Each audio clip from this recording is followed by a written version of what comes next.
Hello everyone, welcome to another session. And आज के session में हम लोग बात करने वाले हैं कुछ important special type of percentage के क्वेश्चंस जो कि आपको मॉक में एज वेल एज एग्जाम में भी देखने मिलते हैं। तो अगर आपने पुराने वीडियो मिस कर दी है, you can find the link of those videos in the description.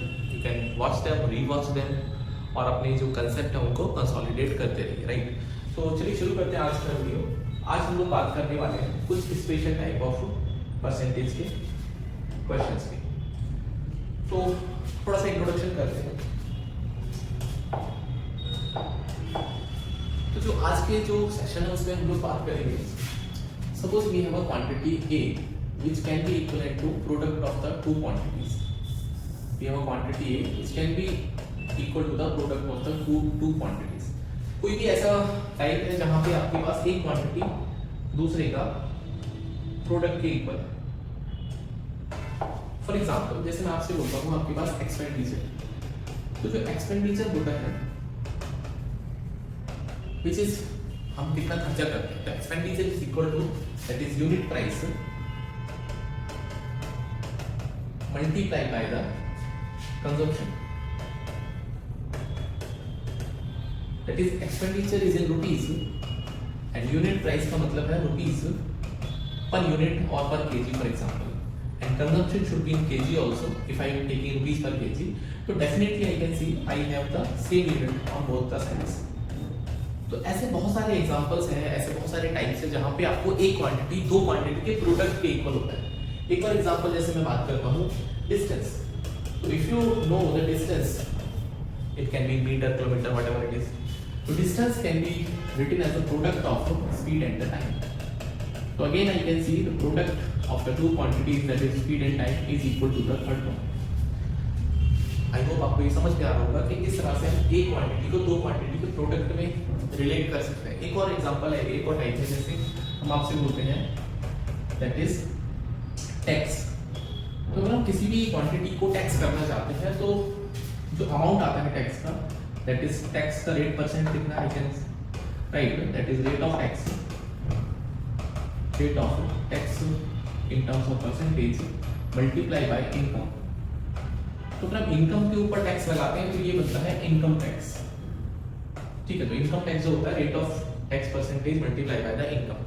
तो ये वो टाइप्स में जहाँ पे हमको इस तरह के क्वेश्चंस को टैकल करना होगा, राइट। अभी आप इसको नोट कर लीजिए, ठीक है। एक और टाइप का जो क्वेश्चन होते हैं या एक और टाइप होते हैं परसेंटेज, इसके उस पर बात करते हैं।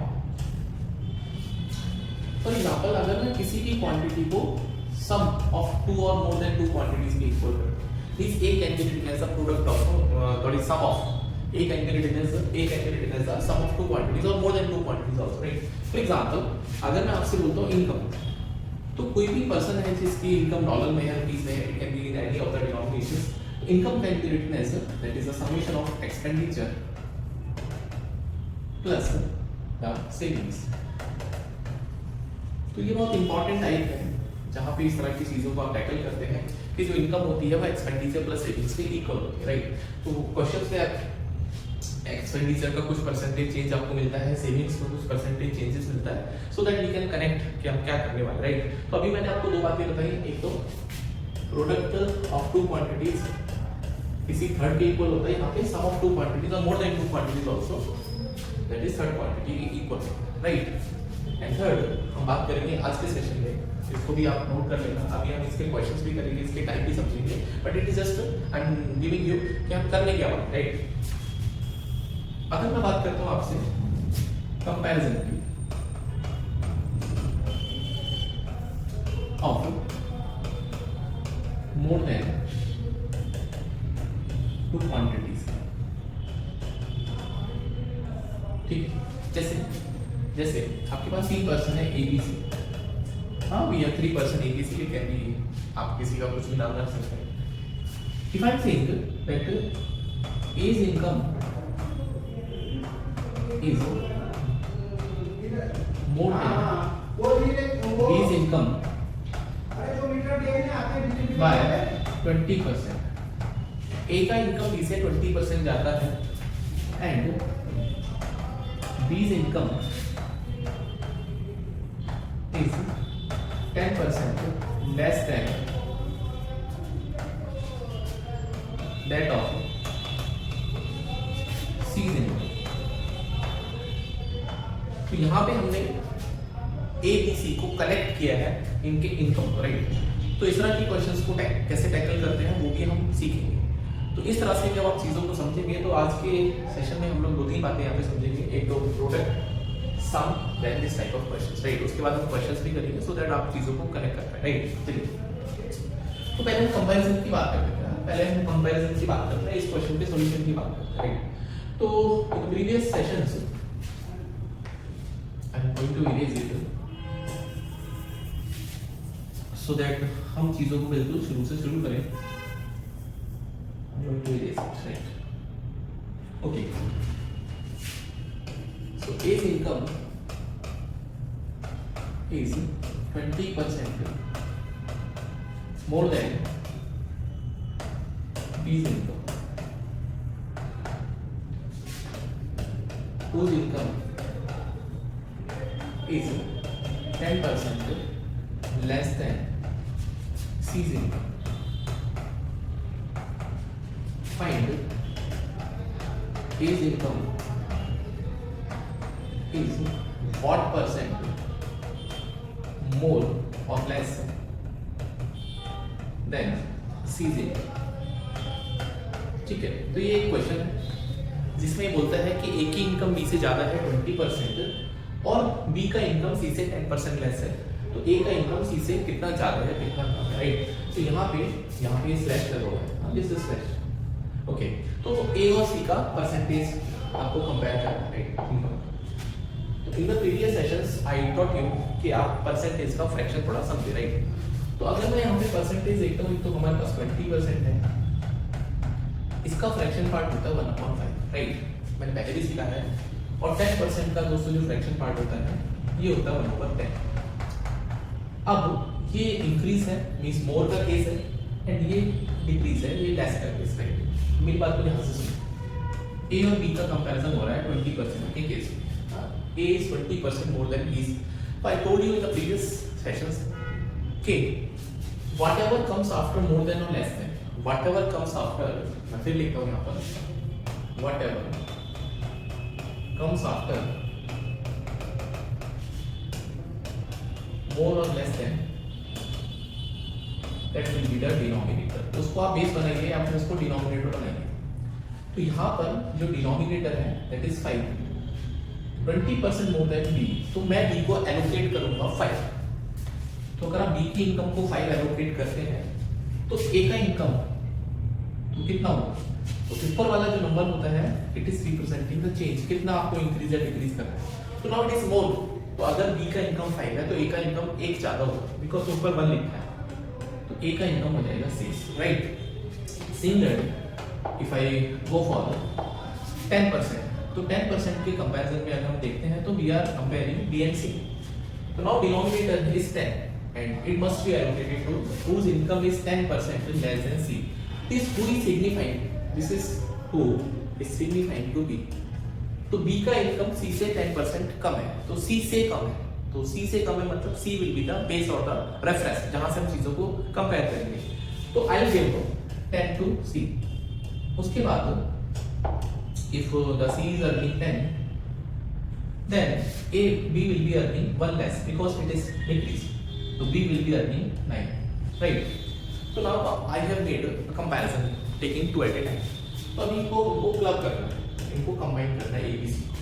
तो A is 5, B is A is 6, B is 5, and here B is 9 and A is and C is 10, right? तो now if I want to find the combined ratio, इनका combined ratio कितना होगा, right? So whenever we have any common quantity we can say, right? ये 5 और 9 यहाँ पे 2 बार आ गया, तो इसको इक्वल करना पड़ेगा, right? We have to equal it.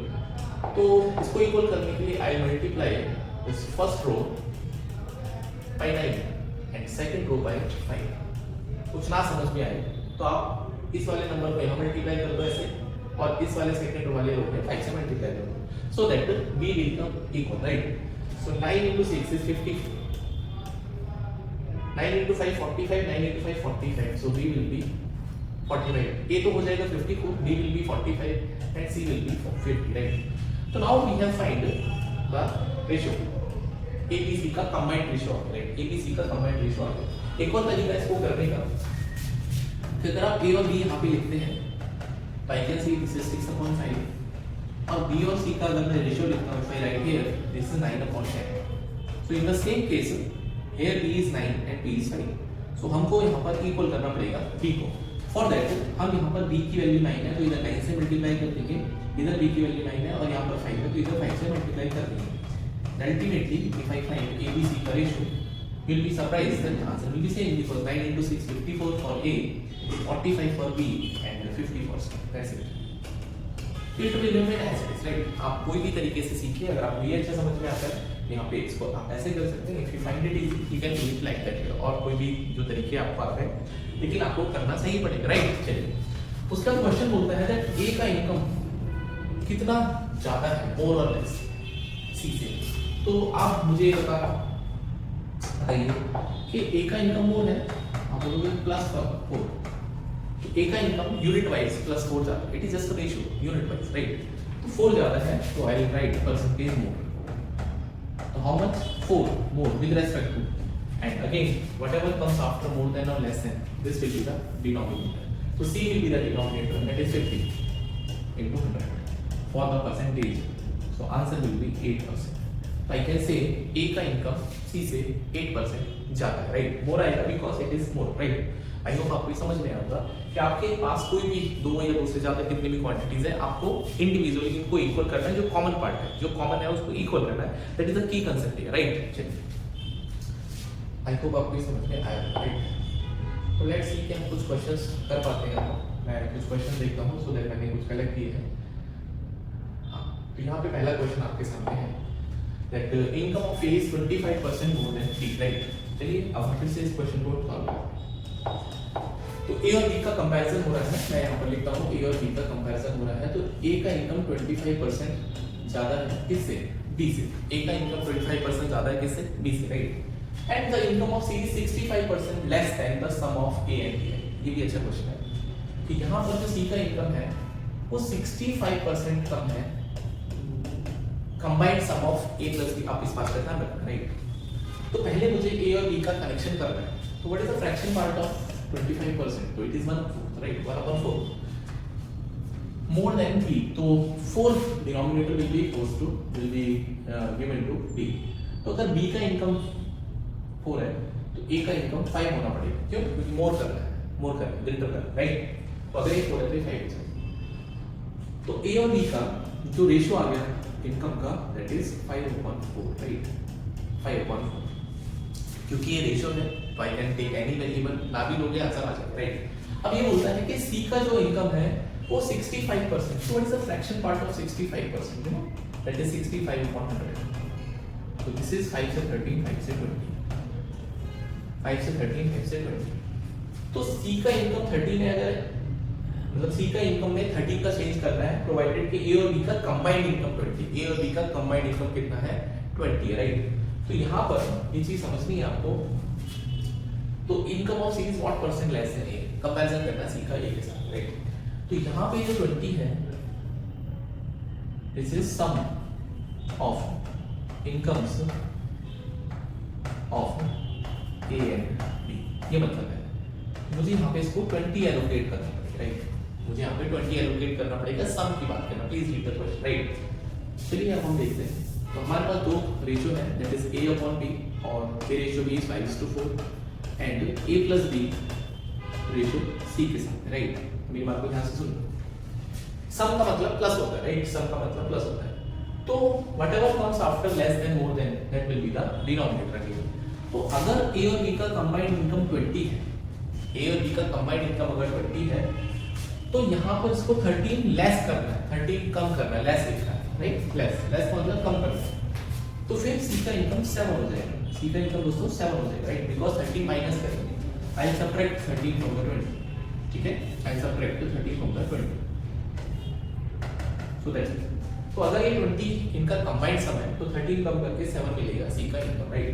अभी मैंने आपको बोला कि यहाँ पर अगर मैं A plus B का सम करता हूँ तो ये तो आएगा 9 मिलेगा, अब बट मुझे इसको 20 करना है, तो अगेन सेम फंडा अपनाएंगे, इसको हम क्या करने वाले हैं? 20 से मल्टीप्लाई करेंगे, और इसको हम क्या करने वाले हैं 9 से मल्टीप्लाई करेंगे। क्यों? क्योंकि ये वाला नंबर इधर मल्टीप्लाई होगा। आप ऐसे समझो कि यहाँ पर a प्लस बी का जो इनकम है वो 9 है, ठीक है, और यहाँ पे दोस्तों a प्लस बी और c का जो इनकम पार्ट है वो 20 और 7 का, right.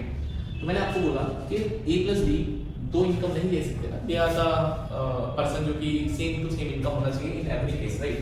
So for that to make them equal हम क्या करेंगे यहाँ पर इसको मल्टीप्लाई करेंगे 20 से, एंड सिमिलरली इसको आप मल्टीप्लाई करेंगे 9 से, तो ऊपर नीचे 9 से मल्टीप्लाई करेंगे, राइट। तो जब आप इसको 9 से मल्टीप्लाई करोगे तो इनका जो कंबाइंड इनकम हो जाएगा दैट इज 180। कितना हो जाएगा? 180, मतलब हमने 20 से मल्टीप्लाई करना है, राइट। तो अगर आप 20 से मल्टीप्लाई करोगे तो दिस विल बी 5 into 20, 20 से मल्टीप्लाई करना है तो 100 हो जाएगा, और इसको भी मल्टीप्लाई करेंगे 20 से तो 80 हो जाएगा। देखो 100 plus 80 180 हो गया, नहीं हो गया? और इसको भी मल्टीप्लाई करेंगे तो 20 into 9 this will become 180 and 9 into 7 this will become 63। ठीक है, तो अभी ये समझो कि ABC, तो A का इनकम अगर 100 है तो B का इनकम 80 है और C का इनकम 63, तो ये आपके पास इंडिविजुअल रेशियो आ गया। We have individual ratio. Now the question is like that, income of C is what percent less than? तो C का इनकम ऑफ कोर्स कम है। कितना कम है? आप बोलोगे सर 37 यूनिट कम है। It is just unit, ratio चल रहा है, it is nothing related, nothing can be said about the actual income, right? ये सब रेशियो है। तो I can say 37 less है, minus is indicating less, तो परसेंटेज लेस कितना हो जाएगा? That is 37 with respect to whatever comes after 10 more than less than, that will be the denominator upon 100 into 100. So that will give me the answer 37%. I believe it is clear, right? आप इसको rewatch करना अगर आपने कहीं miss कर दिया, right. सो अच्छा question था, डेफिनेटली आपको समझ में आना चाहिए कि हम चीज़ों को किस तरह से कनेक्ट करते हैं, रिलेट करते हैं, कैसे हम परसेंटेज चेंज को समझते हैं, राइट।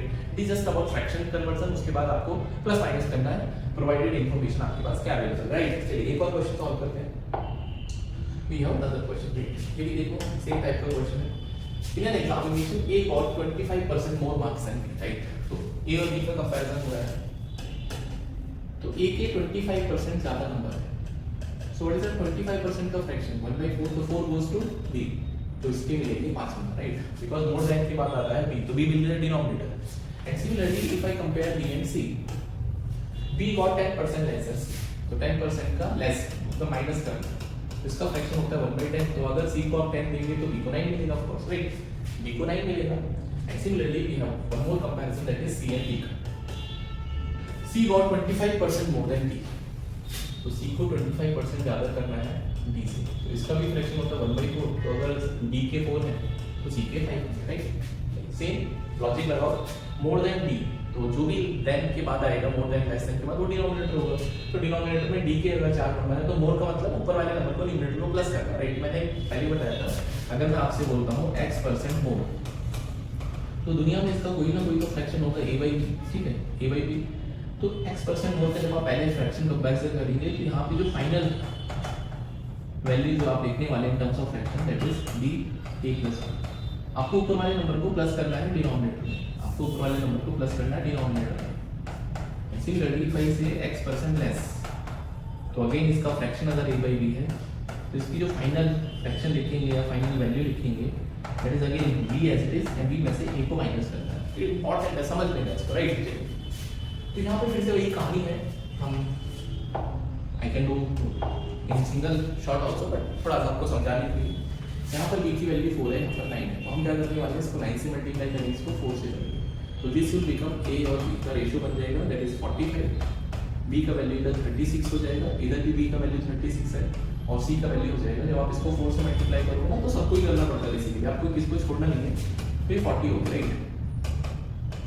अभी C और D की बारी बची है। C यहाँ पर 5 वैल्यू ले रहे हैं, यहाँ पे 4 वैल्यू ले रहे हैं, तो आप सोच के देखो कि अभी मुझे C को इक्वल करना है, तो क्या करने वाले हैं, तो 5 और 40 कर लो, तो एलसीएम आप ले सकते हैं, एल्स अगर कुछ ना समझ में आए इसको 5 से मल्टीप्लाई कर लो, इसको 40 से मल्टीप्लाई कर लो, जैसे आपका मन करता है, राइट। अगर आपके दिमाग में इतनी क्लैरिटी है कि 40 और 5 का एलसीएम तो 40 होता है सर, इसमें 8 से मल्टीप्लाई कर लो, वो भी मुझे चलेगा, right.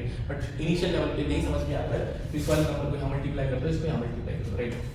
I am writing the final ratio, combined ratio, तो 5 into 45 is 2 to 5, 36 into 5 is 180, 5 into 40 200, 5 into 40 200, तो C के 20 200 है, and 4 into 40 is 160. So we have the ratio, right? We have the ratio. ठीक है, तो ये मार्क्स है, ये मार्क्स है कि A के 225 मार्क्स है, B के 180 है, C के 200 है और D के 160 है, राइट? क्वेश्चन बोलता है कि D के जो नंबर आए एक्चुअल में 320 है, D के जो नंबर है 320 आउट ऑफ 500, तो A के मार्क्स बताएं। बड़ा आसान है, बहुत ही आसान, दूसरा सवाल है, पढ़ लीजिए। तो मेरे अकॉर्डिंग, मेरी कैलकुलेशन के अकॉर्डिंग जो D के मार्क्स हैं वो 160 है, but I want to convert this to 320, तो बिल्कुल समझ में आना चाहिए कि 160 का डबल होता है 320। तो अगर मुझे इसको 2 से मल्टीप्लाई करना है तो D के नंबर 320 हो जाएंगे। तो रेशो के साथ में समस्या है कि अगर आपने किसी भी रेशो को मल्टीप्लाई कर रहे, फॉर एग्जांपल अगर मैं आपसे बोलता हूँ A/B 2:3 है और आप चाहते हो कि इसको मैं 4 से मल्टीप्लाई करूँ, तो मजबूरी में इसको भी 4 से करना पड़ेगा, so that ratio will be maintain. तो अगर D के आपने 2 से मल्टीप्लाई करे हैं तो A के साथ में भी क्या दिक्कत है, इससे हमारी दुश्मनी थोड़ी है, तो ये भी हम मल्टीप्लाई कर दीजिए। A के 450 मार्क्स आ जाएंगे, क्योंकि ऑप्शन नंबर यहाँ पे दे रहा है। अगर वो कल को हमसे D के मार्क्स पूछेगा तो हम उसको 2 से मल्टीप्लाई यहाँ भी कर सकते हैं, 360 आ जाएगा। कल को अगर मुझे C के मार्क्स निकालने हैं तो मुझे यहाँ पे 400 लिखने में कोई दिक्कत नहीं, राइट? तो I can find the actual numbers also provided के इन्फॉर्मेशन अगर अवेलेबल। अगर इन्फॉर्मेशन नहीं है तो हम रेशियो वैल्यू से अपना परसेंटेज निकाल सकते हैं। I can not find the actual value until हमारे पास कुछ एक्चुअल इन्फॉर्मेशन का अवेलेबिलिटी होगा या नहीं होगा, उस बात पे डिपेंड करता है हमारा आंसर, राइट? और you can think that also, अगर आप और भी चीज़ों को समझना चाहते हैं तो आप ऐसे भी इस चीज़ को समझ सकते हैं कि रादर देन हम, आपको ये भी लग रहा होगा ना कि सर हम ऐसे कैसे मान लेते हैं कि हमने 2 से मल्टीप्लाई करके, as I told you this is just a ratio. तो अगर मैं रेशियो के फॉर्मेट में लिखता हूँ ABCD को, you can write 225, then we have 180, then we have 200, then we have 160, right?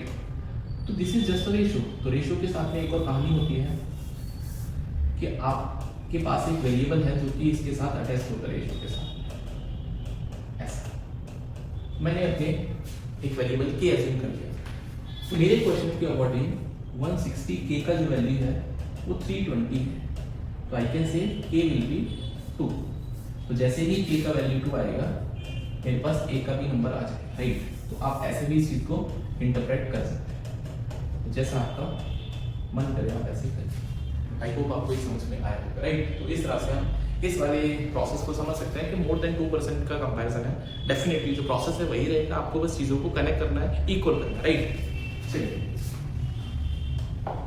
Next बात करते हैं प्रोडक्ट वाले केस, राइट? ये सब हमने कर लिया, ठीक है, ठीक है। अब बात करते हैं दोस्तों, वापस से उसी स्लाइड पे आते हैं जहाँ पे हमको कंसेप्ट आता है, राइट? तो जैसे मैं आपसे बोलता हूँ कि जो एक्सपेंडिचर है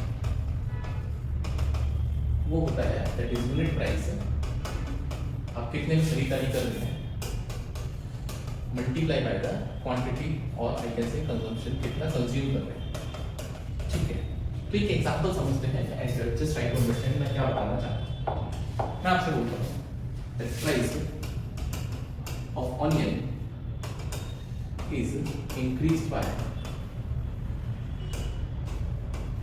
20%.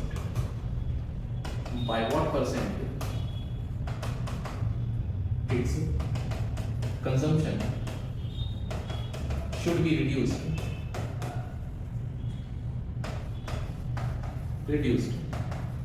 such that there is no change in expenditure, right? प्याज के भाव बहुत तेजी से बढ़ते करते रहते हैं, आपने देखा भी होगा, ठीक है? खांदा बोलते हैं। तो क्वेश्चन है कि जो अनियन के प्राइस हैं वो इंक्रीज हो गए हैं कितना, 20%।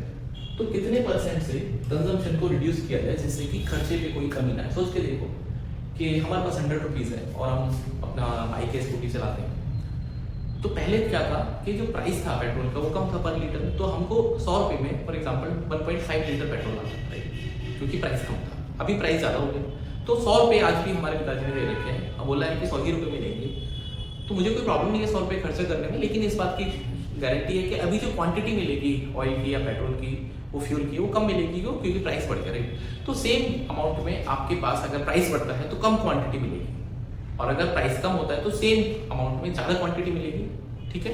तो जो एक्सपेंस होता है वो इसी की रेशियो में करता है।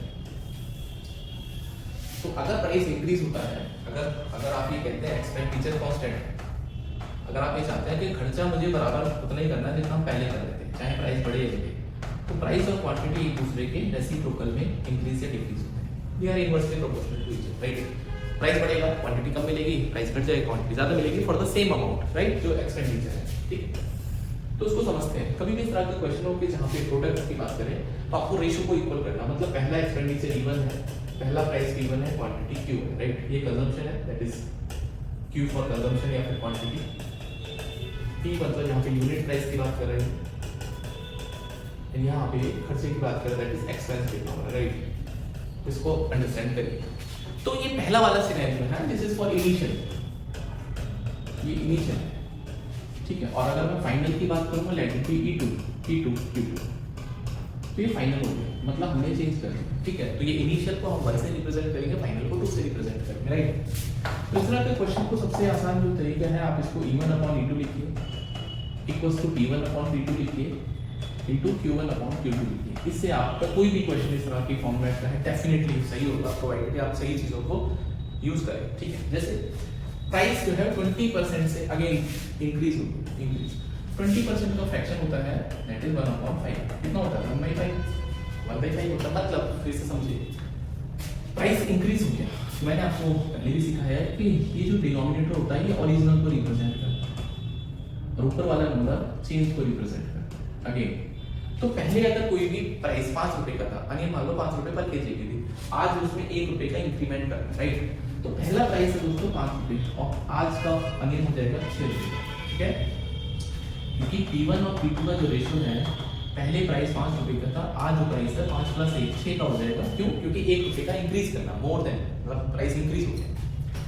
क्वांटिटी के बारे में I don't have any information, मुझे नहीं पता, लेकिन उसने बोला है कि एक्सपेंडिचर जो है वो बराबर खर्चा कांस्टेंट है, there is no change in खर्चा। तो एक्सपेंडिचर मतलब पहले भी ई था, आज भी ई है, इसमें तो कोई बदलाव किया ही नहीं है, देयर इज नो चेंज। हां, ऐसे भी क्वेश्चन है जहां पे ये भी चेंज करना पड़ेगा, इसलिए फॉर्मेट जरूरी है, right. Don't understand this one like in a more regular way, just try to understand कि ये रेशियो, ये जो कनेक्टिविटी आपको करनी पड़ेगी, राइट। तो इसे ही मर जाएगा यहाँ पर, वी कैन कैंसिल इट। यहाँ पे अगर हम क्रॉस मल्टीप्लाई करते हैं तो Q1 अपॉन Q2, इसको इधर मल्टीप्लाई कर दीजिए और इसको इधर कर दीजिए, तो हम ये बोल सकते हैं कि पहले कोई भी पर्सन 6 की क्वांटिटी बाय कर रहा था, बिकॉज ये रेशियो है, तो पहले कोई भी पर्सन 6 की क्वांटिटी बाय कर रहा था, दिस इज Q1 मतलब इनिशियल, Q2 मतलब फाइनल। तो पहले कोई भी पर्सन 6 के मल्टीपल में क्वांटिटी बाय कर रहा था, आज वो 5 के मल्टीपल में बाय करेगा, राइट। K का वैल्यू 1 लगाएंगे तो 6 kg, 5 kg, 2 लगाएंगे तो 12 और 10 हो जाएगा, राइट। तो I can see there is a drop, decrease हो गया, -K का डिक्रीज हो गया, ठीक है। अगर आप ये भी नहीं समझना चाहते हैं तो डेफिनेटली 1 यूनिट का ड्रॉप होगा, राइट। तो परसेंटेज डिक्रीज करेंगे इसको,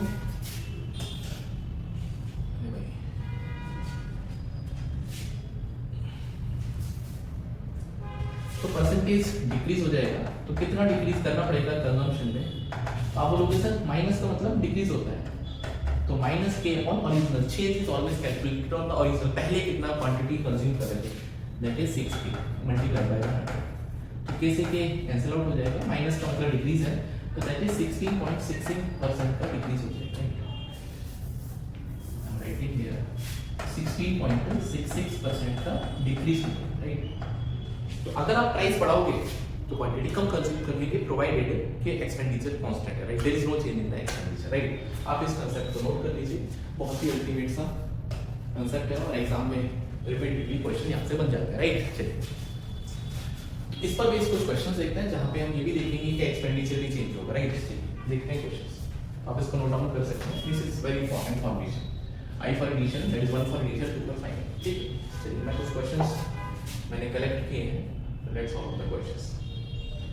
पहला सवाल आपके कंप्यूटर स्क्रीन पर ये रहा, ठीक है। क्वेश्चन होता है आपसे, मोबाइल स्क्रीन भी हो सकता है, कोई जरूरी नहीं है कि कंप्यूटर स्क्रीन। तो price of sugar has been decrease by 15%, right. तो प्राइस डिक्रीज हो गया 15%। तो पहला टारगेट वही है 15 का फ्रैक्शन करना, कुछ ना समझ में आए डिवाइड कर दो, क्योंकि नेचुरल नंबर है, नेचुरल नंबर का परसेंटेज निकालना बहुत आसान है, फ्रैक्शन निकालना 15 को डिवाइड करना 100 से, राइट। तो 5 से 3 एंड 5 से 20, ठीक है। तो अगर मुझे P1 और P2 का रेशियो लिखना है, दैट इज प्राइस इनिशियल और प्राइस फाइनल, ऐसा। तो इनिशियल प्राइस अगर मुझे लेना है तो हमेशा इनिशियल इज ऑलवेज डिनोमिनेटर, वही होता है। तो 20 या 20 का कोई मल्टीपल ले लीजिए, बट फर्क पड़ेगा नहीं आ सकते, क्योंकि एक्चुअल चीजें की बात नहीं होगी, सिंपल परसेंटेज चेंज की बात होगी। तो दिस इज डिक्रीज। अब आपको प्राइस को कम करना पड़ेगा 3 यूनिट से। तो प्राइस अगर 3 यूनिट से कम हो जाएगा तो 20 में से 3 माइनस करेंगे तो हम 17 रुपये पहुंच जाएंगे। मतलब जो चीजें पहले 20 रुपये पर केजी की थी, आज 17 रुपये पर केजी की है। क्वेश्चन बोलता है by what percentage can a person increase the consumption. Price कम होने पर मजे आते हैं, ज्यादा क्वांटिटी कंज्यूम कर सकते हैं। There is no change in the expenditure, खर्चा कांस्टेंट, ठीक है। तो अगर आप ये कहते हैं कि एक्सपेंडिचर कांस्टेंट है तो डेफिनेटली हमारे लिए इजी है इसको सॉल्व करना। तो अगेन सेम कंसेप्ट लगाएंगे, E1 upon E2 equals to D1 upon P2 multiply by Q1 upon Q, ठीक है। एक्सपेंडिचर में कोई भी बदलाव नहीं हुआ, E अपॉन E कुछ भी ले लीजिए आप, 1 अपॉन 1 ही रहेगा। प्राइस हो गया 20 से 70, तो क्वांटिटी हो जाएगा, ये तो कैंसिल आउट होकर 1 अपॉन 1 हो जाएगा, तो Q1 अपॉन Q2 हो जाएगा। अगर हम क्रॉस मल्टीप्लाई करेंगे 17 अपॉन 20, मतलब पहले कोई भी प्राइस क्वांटिटी था वो 17 का मल्टीपल था, अभी 20 का मल्टीपल है। तो there is increase in the quantity, there is increase in the quantity. तो क्वांटिटी में प्लस 3 यूनिट का इंक्रीज हो जाएगा। तो वी आर आस्किंग कि भैया परसेंटेज इंक्रीज कितना होगा, तो 3 with respect to 17, 3 with respect to 17।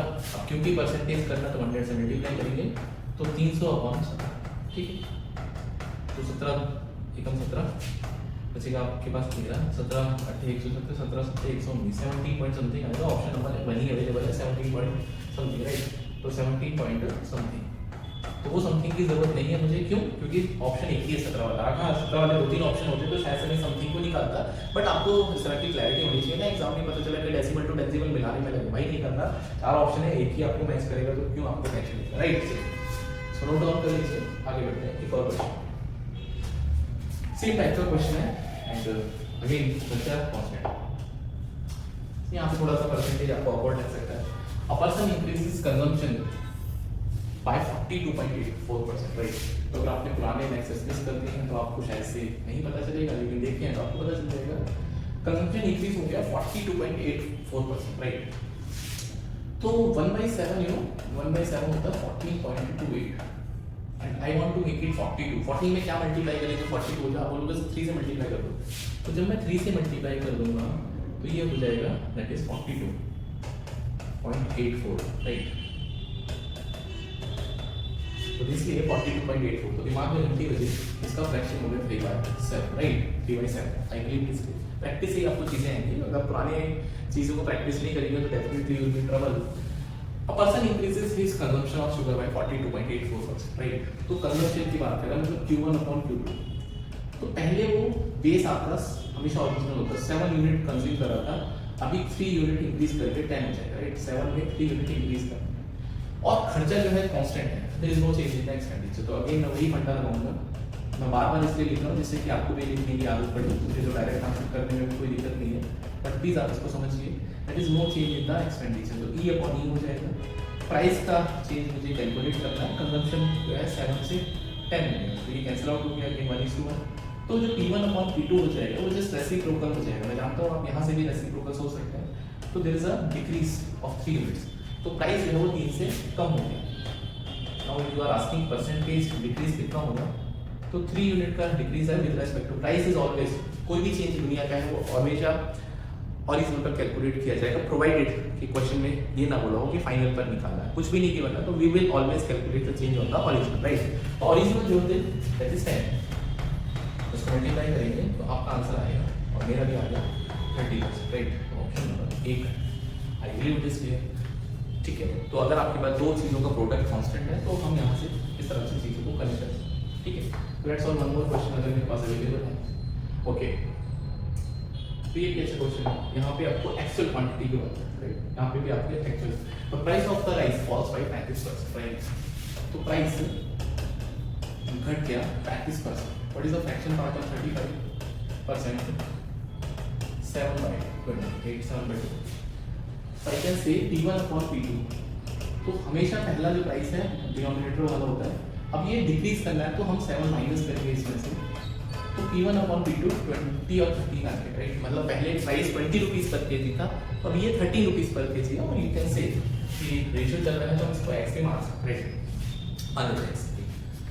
How much extra quantity of rice can be bought with the money that was sufficient to buy 104 kg of rice previously? तो पहले 104 kg rice जितने रुपए का आता था, आज भी इतने रुपए खर्चा करना, तो कितना एक्स्ट्रा राइस बाय कर सकते, राइट? सेम फंडा है, P1 upon E2 equals to P1 upon P2 multiply by Q1 upon Q, right? So there is no change in the expenditure, तो ये भी E upon E हो जाएगा, प्राइस हो गया आपका 20x से 13x से, and quantity Q1 upon Q2. So this is going to be 1 upon 1, 20 upon 13 simply Q1 upon Q2. तो यहाँ से Q1 upon Q2 का जो रेशियो आएगा 13 upon 20, ठीक है? तो मान लेते हैं 13K और 20K, मतलब पहले जो क्वांटिटी परचेज हो रहा था 13K हो रहा था, अभी क्वांटिटी जो है वो 20K में परचेज किया है, right? So of course I can say there is an increase of 7K. तो 7K से क्वांटिटी इंक्रीज किया जा सकता है, राइट? 7K से इंक्रीज कर सकते हैं। नाउ अकॉर्डिंग टू क्वेश्चन जो 104 है केजी वो सफिशिएंट प्रीवियसली क्वांटिटी बाय करता था, मतलब जो Q1 की वैल्यू है मेरे कैलकुलेशन में 13K है, क्वेश्चन के अकॉर्डिंग 104 केजी, यहाँ से K का वैल्यू आ जाएगा 8 kg। तो जैसे ही आपके पास ये इंफॉर्मेशन आ गई K का वैल्यू 8 है, तो उसको रिप्लेस कर दीजिए, तो क्वांटिटी इंक्रीज कितना करना है, that is 7 unit of K, that is 7K, तो 7 into 8 56 kg, तो 56 kg quantity can be purchase more, तो 56 kg का करेक्ट आंसर। आई होप आपको ये समझ में आया होगा, ठीक है? तो नेक्स्ट सेशन में हम लोग बात करेंगे जहाँ पे कोई भी क्वांटिटी सम के इक्वल है, that is A equals to B plus C, और उसके बाद कुछ मिसलेनियस चीज़ों को कवर करके परसेंटेज चैप्टर कंप्लीट हो जाएगा। एंड अगर आपको ये डॉक्यूमेंट चाहिए, PDF चाहिए, तो टेलीग्राम ग्रुप है उसको ज्वाइन कर लेना, यहाँ पे सारी चीज़ें अवेलेबल हैं, रिसोर्सेज भी हैं, प्रिपरेशन गाइडेंस, ये सब कुछ, right? So see in the next video, till then bye, take care.